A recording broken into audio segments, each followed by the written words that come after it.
კუჭნაწლავმა რომ კარგად იფუნქციონიროს, საჭიროა მიირთვათ დღის მანძილზე მინიმუმ 20-25 გრამი ბოჭკო. მე ახლა გაგაცნობთ იმ პროდუქტების ჩამონათვალს, რომელშიც არის დიდი რაოდენობით ბოჭკო, ასევე გეტყვით იმ პროდუქტებსაც, რომელშიც გგონია რომ არის ბოჭკო, მაგრამ სინამდვილეში არ არის.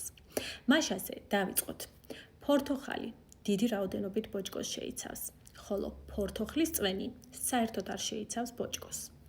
კიტრი ძალიან მცირე რაოდენობით ბოჭკოს შეიცავს, ხოლო კომბოსტო სავსეა ამ ნივთიერებით. კარაქი საერთოდ არ არის მასში ბოჭკო, თხილეული დიდი რაოდენობით ბოჭკოს შეიცავს. ბანანი ძალიან მცირე რაოდენობით შეიცავს ბოჭკოს, ხოლო კენკრა დიდი რაოდენობით. თეთრი მაკარონი არ შეიცავს ბოჭკოს.